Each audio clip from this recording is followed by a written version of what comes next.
এই মুহূর্তে আমাদের করণীয় করণীয় যেটা সেটার প্রতি বিশেষ গুরুত্ব দিতে হবে।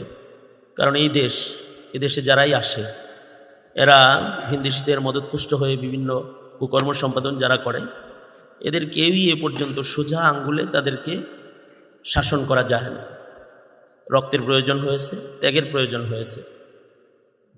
সম্মিলিতভাবে বৃহৎ ঐক্যের মাধ্যমে শুধু নারী সংস্কার কমিশনের এই বিষয়টার আন্দোলনই নয়, গোটা দেশকে এখন সময় এসেছে ইসলামী হুকুমত কায়েম করার।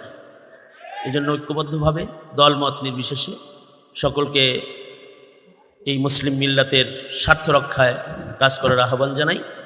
এবং আগামী ৩রা মে হেফাজত ইসলাম বাংলাদেশের আয়োজনে বৃহৎ এক গণসমাবেশের আয়োজন করা হয়েছে। এটা দাওয়াত জানিয়ে আমি আমার সংক্ষিপ্ত বক্তব্য আপনাদের সামনে থেকে বিদায় নিই।